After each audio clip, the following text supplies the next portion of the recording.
Olá! Nesses últimos 15 anos, juntamente com toda a equipe da Nortus, nós temos ajudado várias empresas a construírem suas culturas. Uma coisa que é comum é que todas elas querem ser bem-sucedidas e terem uma cultura que todas as pessoas queiram fazer parte. Acontece que cada empresa vive um momento diferente.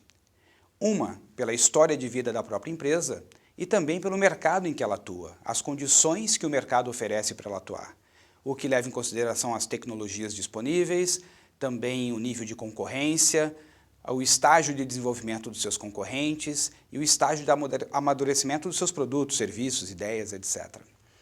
Então, nesses últimos 15 anos, uma coisa que nós percebemos é que as empresas tendem a seguir a mesma história de evolução da humanidade.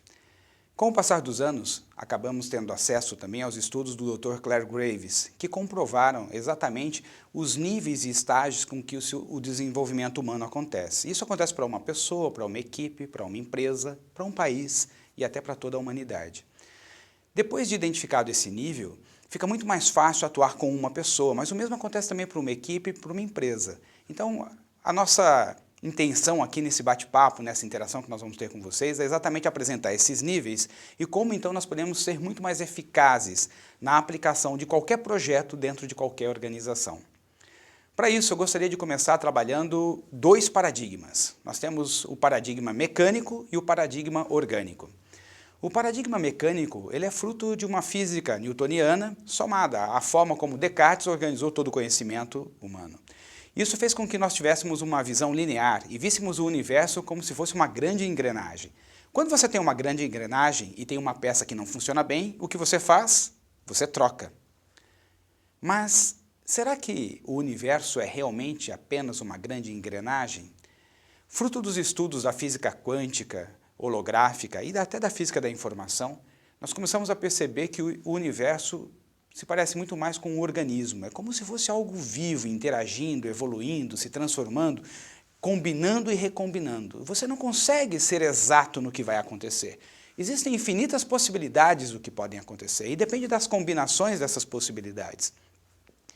A física, então, transformou o seu olhar e, fruto disso, acaba trazendo para a economia e para a vida humana também transformações significativas. Porque depois que você começa a perceber a parte orgânica de como a vida se desenrola, fica mais fácil lidar com os desafios contemporâneos. E eu já vou esclarecer um pouco mais sobre isso. Nós temos hoje uma grande dificuldade de contratar pessoas para a base da pirâmide, ou seja, pessoas que vão trabalhar lá no chão de fábrica. Os RHs estão meio que desesperados. Tem empresas que têm gap de 500 profissionais, ou seja, na medida que o RH contrata, pessoas são demitidas e continuam faltando 500 pessoas nas unidades dessa planta ou nas unidades dessa empresa. Isso nos traz, então, uma reflexão. Ou seja, se estamos cada vez com mais dificuldade de contratarmos pessoas para fazer as atividades mais básicas, em pouco prazo nós teremos um aumento do salário dessas pessoas. Uma outra proposição é que essas pessoas estão chegando nas empresas com cada vez menos qualificação. Então, a visão mecanicista diz o seguinte: se o gestor não estiver contente com alguém da sua equipe, ele troca. Mas o mercado, principalmente aqui no Brasil, no momento econômico, político, social que vivemos, a situação é, se eu demito, será que eu consigo contratar alguém pelo menos no mesmo nível da que foi demitida?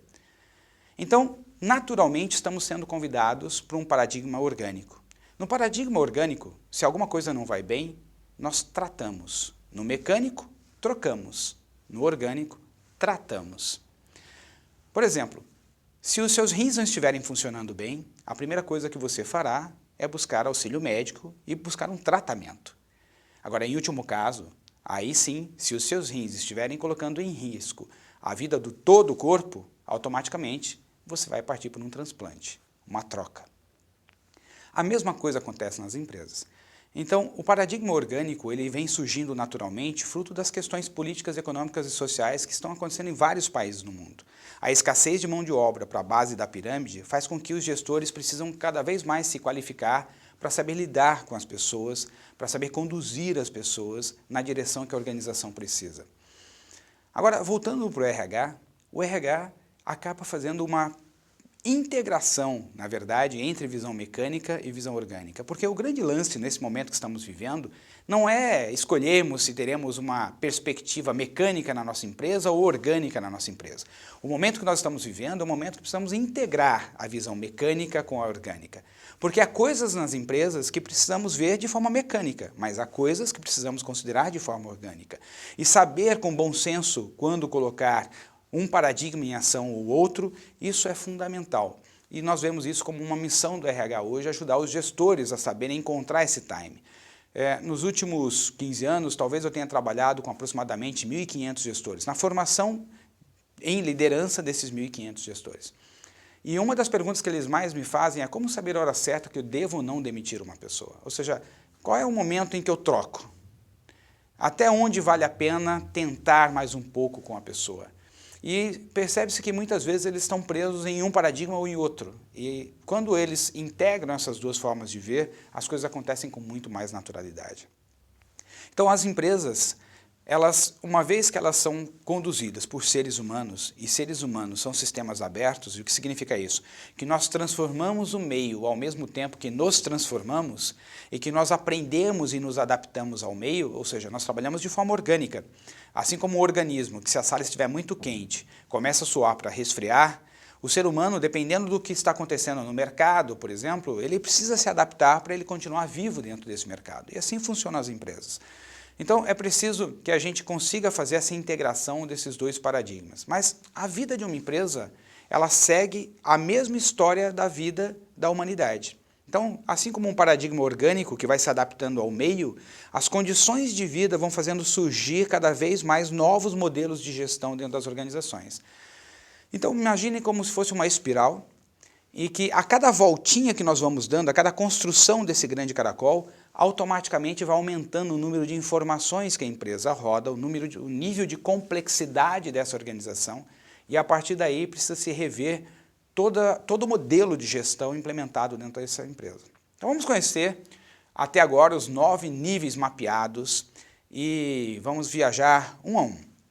O primeiro nível é um nível em que ele representa um momento da humanidade em que vivíamos nas cavernas, ou até nas savanas, ou seja, pequenos bandos de pessoas que se reuniam para a sobrevivência. Imagine dentro de uma empresa o momento em que nós nos reunimos, algumas pessoas, para concretizarmos uma empresa, começarmos um empreendimento. Na verdade, estamos ali debatendo como vamos fazer para continuar sobrevivendo, para termos mais chances de termos bem-estar em nossa vida. Então esse é o primeiro nível, é um nível muito simples, que o objetivo é sobreviver, é começar algo que possa continuar vivo, criar as condições básicas no dia a dia para que aquela sementinha possa germinar e continuar viva. Automaticamente, na história da humanidade, as condições de vida vão se transformando e nós precisamos passar para o segundo estágio. No segundo estágio é alguma coisa que nos lembra muito mais uma tribo, ou seja, você tem o grande chefe, você já tem cada função muito bem estabelecida, a empresa já começou a tomar corpo. Então agora nós já sabemos quem faz o quê, quem é responsável pelo quê, entre aspas, uns cuidam das crianças, outros cuidam da guerra para proteger a nossa tribo, outros são caçadores, outros vão cuidar dos ritos de passagem, enfim, cada um tem a sua função dentro da organização.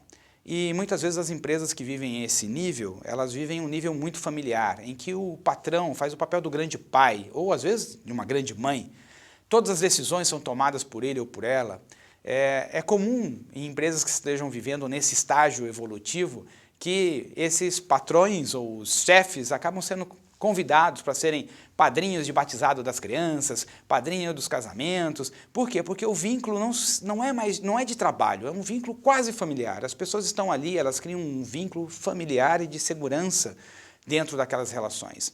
Esse é o segundo nível. O segundo nível, então, tem uma gestão muito patriarcal. As decisões são decisões patriarcais e matriarcais. O terceiro estágio de desenvolvimento é um estágio em que nós temos uma representação na linha histórica como se fossem os vikings, ou seja, é um momento em que nós saímos para desbravar o mundo. Nesse momento as empresas buscam geralmente o crescimento, elas querem se expandir, elas querem crescer. E algumas pessoas perguntam, mas qual vai ser a estratégia? A estratégia é crescer, mas quais serão as regras? A regra é não ter regra. Mas e as políticas? Não, a nossa política é não ter políticas. O importante é fazer, é chegar no resultado, é atingir a meta. Como? A qualquer custo, desde que cheguemos lá. Esse é um estágio em que as empresas cultivam aquela energia do guerreiro, aquela energia da vontade, né? A tropa de elite, faca na caveira, vamos fazer, concorrente bom é concorrente morto, vamos para cima, o mercado é nosso. É um momento bonito no sentido das pessoas quererem colocar todo o seu potencial à disposição. Mas muitas vezes esse estágio ele acaba trazendo também algumas complicações exatamente porque não temos as regras claras, as definições ficam um pouco obscuras porque elas, conforme o momento, as coisas mudam dramaticamente, de última hora.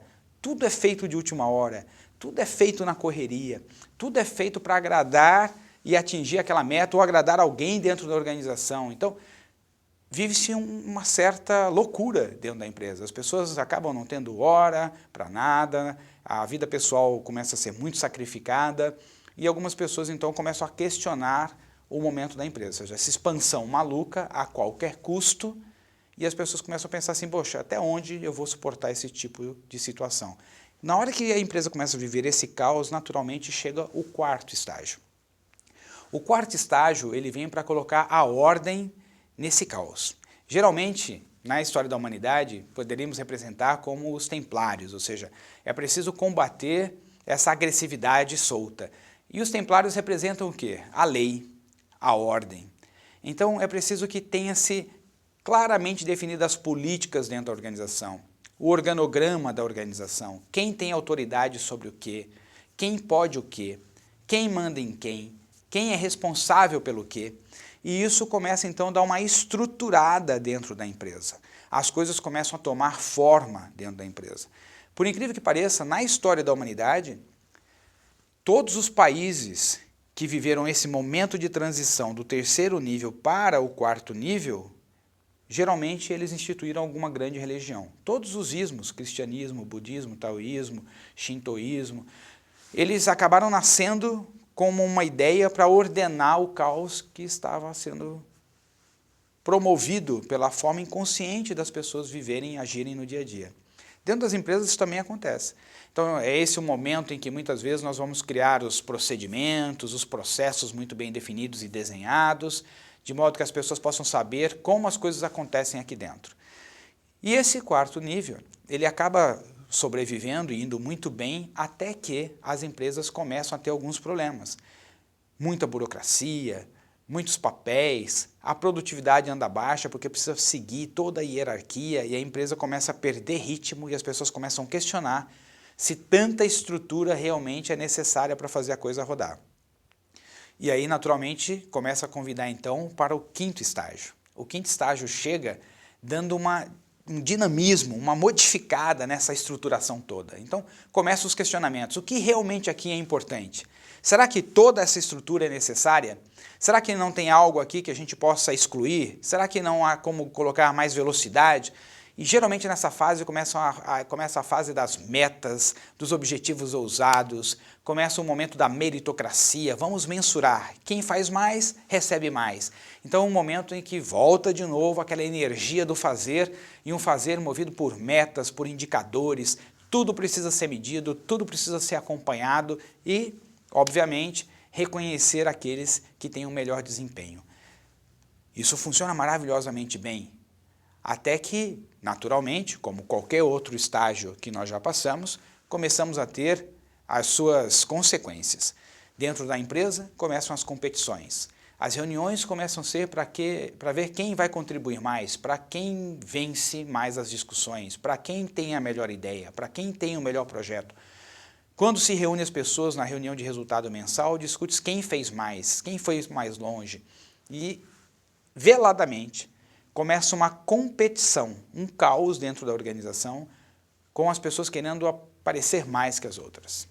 E começam as puxadas de tapete. As pessoas começam a ficar muito mais preocupadas com o sucesso do outro do que com o seu próprio trabalho.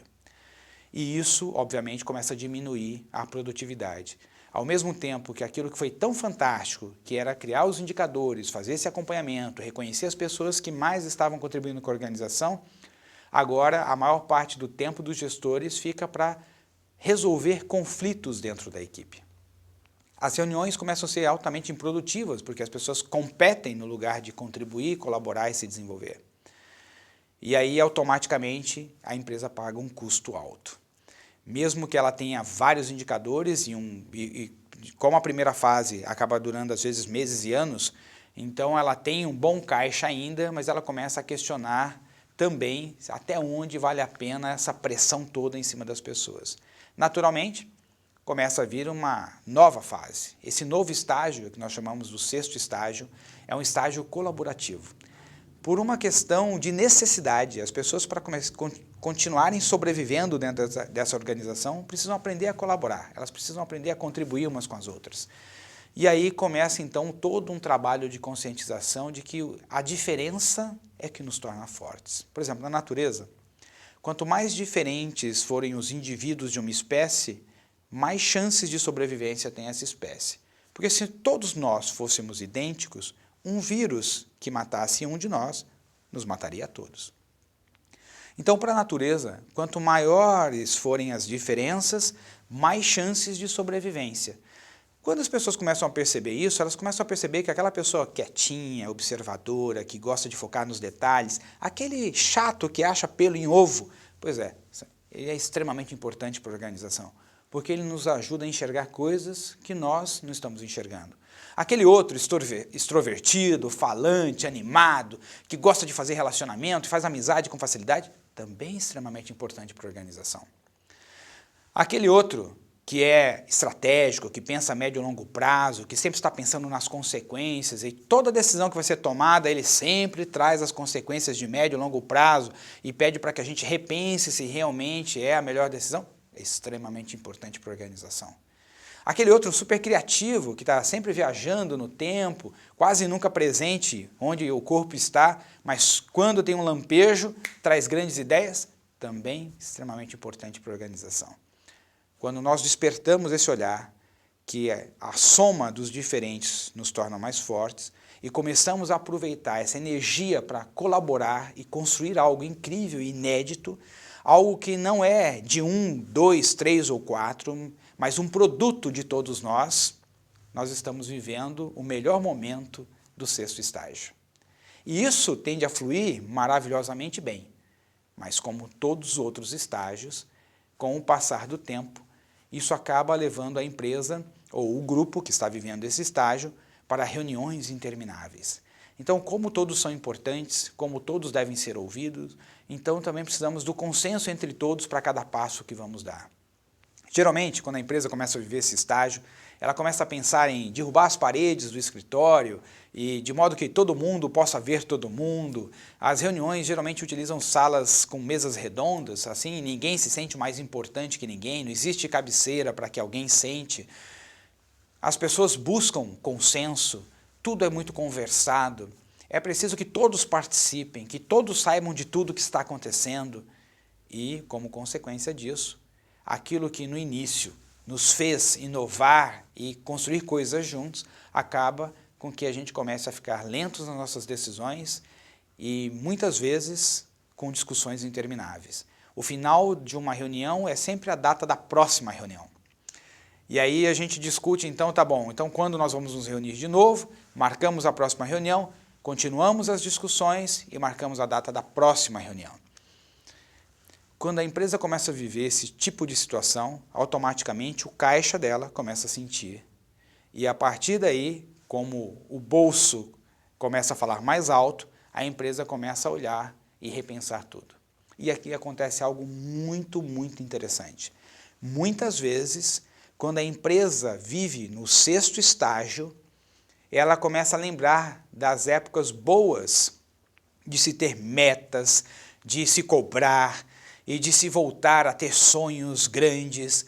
E o que ela faz? Muitas vezes ela acaba demitindo o CEO ou tirando de cena o CEO que está vivendo o sexto estágio e traz um que esteja vivendo o quinto estágio. E quando ela faz isso, a maior parte dos seus talentos começam a repensar se irão continuar ou não dentro da organização. Porque quem aprendeu a contribuir, a colaborar, a participar, a se sentir útil no processo e parte do todo, dificilmente vai aceitar agora metas que venham de cima para baixo, com acompanhamento pesado e que simplesmente o que interessa são os resultados. Então, uma mudança dramática no clima da organização quando ela dá esse passo para trás no estágio de desenvolvimento. O grande segredo é que quando a empresa já conseguiu viver o 6º estágio, ela consiga ir para o próximo, que é o 7º estágio.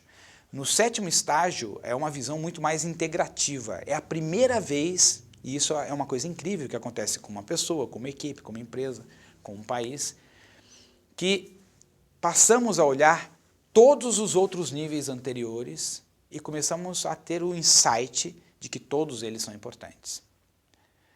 Até o 6º estágio, quando nós entramos nesses estágios, eles passam a ser a nossa verdade. Então, no primeiro estágio, nosso foco é a sobrevivência, o conforto físico, é ter as condições de continuarmos vivos. No 2º estágio, fazemos parte de um grupo que nos protege e, ao mesmo tempo, ajudamos a proteger todos do grupo. É uma grande família. No 3º estágio, somos exploradores de um mundo desconhecido, queremos expandir os nossos horizontes, as nossas divisas. É uma fase forte. No 4º estágio, nós colocamos a ordem na casa. Quem é responsável de fato pelo quê? Quem vai ter autonomia sobre quem? Ou seja, as políticas, as regras, como as coisas vão acontecer aqui dentro. No 5º estágio, o foco são metas, são indicadores, reconhecimento. Aqui, no 5º estágio, é muito comum as pessoas valorizarem muito o status, ou seja, o nome que vai no cargo. Então, eu passo de analista júnior para pleno, para sênior, depois especialista, ou seja, essas coisas são super valorizadas no 5º estágio. No 6º estágio, é uma co-construção. Todos nós fazemos parte de algo maior, então precisamos trabalhar juntos, todos precisam colaborar, todos precisam contribuir, todos são importantes, todos precisam falar o que pensam, todos precisam falar o que sentem. No 7º estágio, acontece uma mágica, porque no 7º estágio, começamos a perceber que tudo isso é importante, mas na sua exata medida. Ou seja, se nós queremos expandir muito rápido, sem pensarmos na estrutura, pagaremos um preço. Se focarmos demais na estrutura, pagaremos um preço. Se focarmos demais no status, em valorizar as pessoas que fazem, reconhecê-las, pagaremos um preço. Então, no 7º estágio, nós começamos a perceber o seguinte: é importante, sim, que as pessoas tenham todas as condições para se sentirem bem, seguras e confortáveis na organização, que é a essência do primeiro estágio. É importante, sim, que as pessoas se sintam numa família, numa tribo que elas possam confiar, sabendo que cada pessoa tem sim as suas obrigações, que tem os seus estágios de desenvolvimento e que tudo isso é respeitado com naturalidade. É importante sim que nós tenhamos pessoas na organização focando a expansão, o desenvolvimento, essa energia desbravadora de conhecer novos mundos. É importante sim termos regras claras para que todos saibam como as coisas funcionam aqui. É importante sim termos metas, indicadores, reconhecemos as pessoas que estão dando as grandes contribuições. É importante sim colaborarmos, contribuirmos, trabalharmos juntos, definimos e construímos o nosso futuro de modo que todos possam sentir parte desse futuro. Mas tudo isso junto. E o 7º estágio é o estágio que integra tudo isso. É o estágio que dá a condição para que a empresa possa olhar e falar: gente, vamos ter o cuidado com todas as coisas importantes de cada um desses estágios. Nesse momento, a empresa amadurece. A empresa começa a ficar preparada, ela se solidifica para realmente agregar valor para todos os seus stakeholders. E o 7º estágio é um estágio que, uma vez que ele faz tudo isso, ele dá uma estruturada no sistema, ele cria as condições para a organização se estabelecer de uma forma relevante e sustentável. Porque é a primeira vez que nós olhamos por todo, ou seja, toda a informação está na nossa frente e nós conscientemente cuidamos de cada uma das etapas, de cada um dos estágios, de cada pedacinho desse todo. Acontece que a vida é dinâmica. E o processo evolutivo continua. Nós não sabemos ainda, adequadamente, quais serão os momentos de caos do 7º estágio. Sabemos, por enquanto, que por considerar todos os níveis anteriores, e começar a criar fluxos mais naturais para a organização, né? O 7º estágio acelera os processos e impõe nas pessoas um alto nível de responsabilização, onde cada pessoa realmente busca a impecabilidade daquilo que se faz. É uma cultura nova, algumas empresas começam a viver isso fortemente. Existem alguns sinais com vários livros, entre eles o Capitalismo Consciente, né, um livro recente e que vem tratando muito dessa perspectiva. Agora, existem também empresas surgindo no que é conhecido como o 8º estágio. O 8º estágio é um estágio em que nós começamos a olhar para como as coisas se organizam na natureza e aprendermos a fórmula como a natureza se auto-organiza. Esse é um estágio que algumas empresas também começam a despontar e experimentar. São novos modelos de gestão. Nós temos poucos indícios desses estágios, são como se tivéssemos pedaços, mas ainda não temos o tecido todo pronto. Por exemplo, existe uma empresa nos Estados Unidos chamada Morningstar, é uma fábrica de extrato de tomate. Ela tem aproximadamente hoje 800 colaboradores, tem o presidente e os 800 colaboradores. Ele é o dono da empresa. Não existe nenhum gerente, nenhum supervisor, nenhum coordenador, nenhum líder. E ao mesmo tempo todos são líderes. Não existe cargo, não existe promoção e não existe aumento de salário. Você escolhe quanto você quer ganhar. Só que o quanto você quer ganhar vai te dizer que tipo de atribuições, nível de responsabilidade, de complexidade vai ter as suas atribuições. É um modelo extremamente inovador. A empresa existe há 20 anos, extremamente lucrativa, no seu segmento de mercado, uma das mais lucrativas. O ambiente para se trabalhar é ótimo, as pessoas amam trabalhar nessa empresa. Mas para as empresas que ainda vivem no 5º estágio, 4º estágio, parece uma alucinação total. Como pode uma empresa viver sem um gerente, sem um diretor? Quem vai cuidar das pessoas? Quem verificará se as pessoas estão fazendo bem o seu trabalho? Numa empresa, no 8º estágio, isso é algo natural, espontâneo. As pessoas se organizam, como o nosso corpo, que se organiza naturalmente diante das circunstâncias da vida. Uma empresa de 9º estágio, ela se organiza diante das condições do mercado. Se organiza diante das condições da sua própria estrutura e daquilo que precisa produzir para os seus clientes. Realmente é algo inovador. E algumas empresas estão mostrando para onde vamos. Pois os modelos tradicionais, aqueles modelos que nós conhecemos de gestão, de comando, de controle, né, de metas, de meritocracia, de ser estratégico no sentido de você ter controle sobre tudo, de você estar se adaptando e querendo se antecipar em relação ao que o próximo movimento que o mercado vai fazer, esses modelos estão se esgotando. A cada dia que passa, as empresas estão usando esses modelos e os seus resultados estão cada vez mais difíceis. E estão surgindo novas empresas com novas proposições. Por exemplo, a média da diferença salarial da base da pirâmide para o topo da pirâmide numa organização americana pode chegar a 350 vezes, ou seja, o salário da pessoa que ganha menos versus o salário da pessoa que ganha mais dentro dessa empresa. 350 vezes a diferença.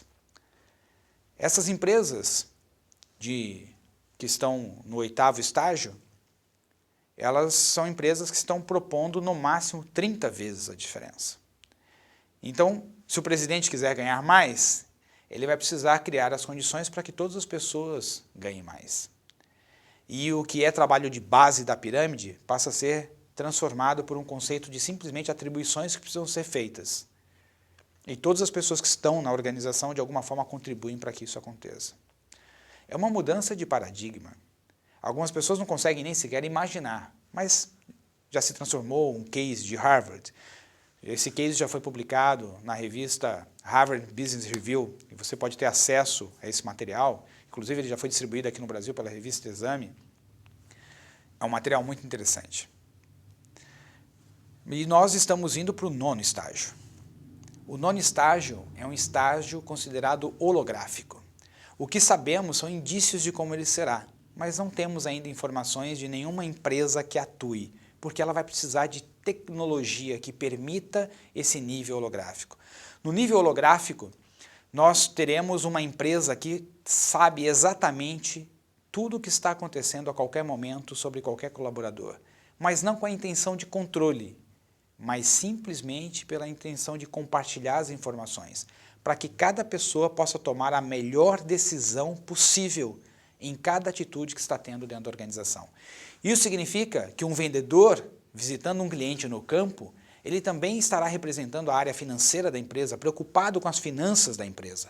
Então ele vai pensar bem sobre que tipo de desconto, como ele vai construir a venda e como ele vai construir valor naquele cliente para deixar a melhor rentabilidade possível para a empresa. Mas ele também estará representando a área contábil e pensará muito sobre como conduzir o processo de vendas para que não crie nenhum tipo de transtorno na contabilidade da organização, nem na contabilidade do seu cliente.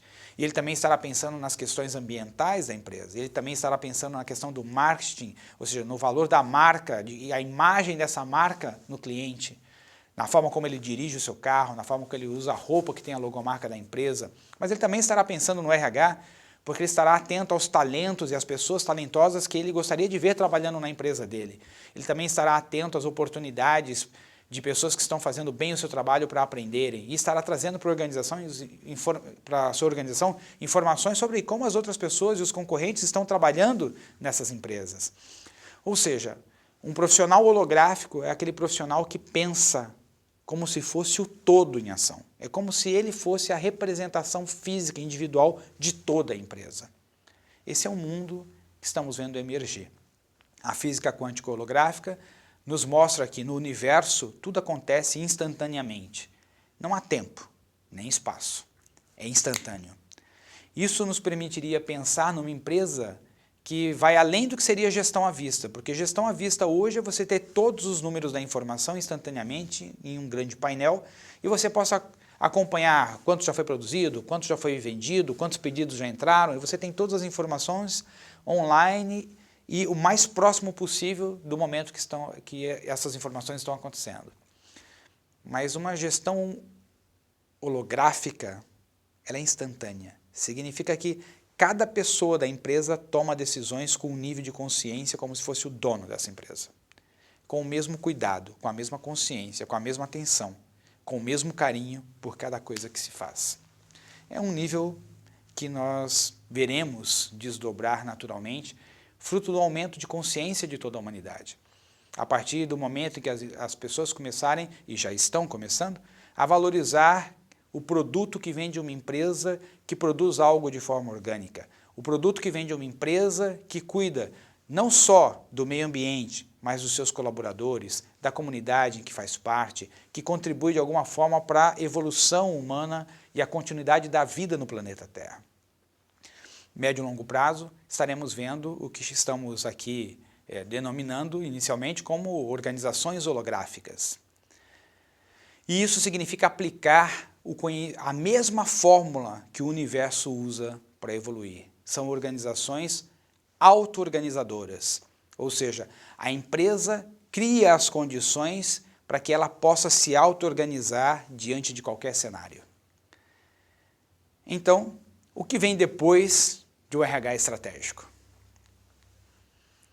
Um RH estratégico é simplesmente aquele RH que consegue ser parceiro do negócio, ele consegue ajudar a empresa, né, no exato momento que a empresa precisa. Ou seja, um RH estratégico para uma empresa no terceiro nível é aquele RH que atende às necessidades do terceiro nível.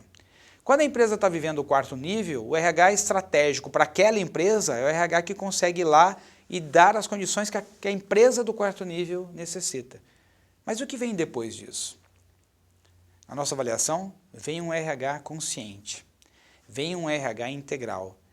Alguém que é capaz de olhar e identificar o nível em que a organização está vivendo, seus gaps, e se posicionar meio passo à frente para propor as soluções necessárias para o nível atual, já construindo as condições para o próximo nível que vai emergir. Só que faz isso consciente de toda a jornada que a organização fará. Então, cada pecinha colocada hoje ela é colocada com a consciência de como ela será utilizada no médio e longo prazo. Como ela irá contribuir na construção da longevidade e da estruturação dessa empresa no médio e longo prazo. Esse RH consciente, ele depende, obviamente, de pessoas que estejam no RH com essa perspectiva, com esse tipo de informação. Bom, eu espero que nesse nosso bate-papo, simplesmente tenhamos aqui despertado o interesse em você buscar mais informações sobre isso, e hoje existe uma literatura riquíssima a respeito para onde vamos em termos de organização. Me coloco à disposição de vocês, caso vocês queiram uma bibliografia recomendada sobre essa abordagem, caso vocês queiram mais informações, até o case dessa empresa que eu falei, do extrato de tomates, a Morningstar. Se você quiser, entre em contato conosco, nós teremos uma satisfação em lhe enviar todas as informações. E para entrar em contato conosco é só você visitar o site www.nortos.com.br. Será uma satisfação contribuir com você. Obrigado por sua atenção. Até uma próxima oportunidade. Tchau.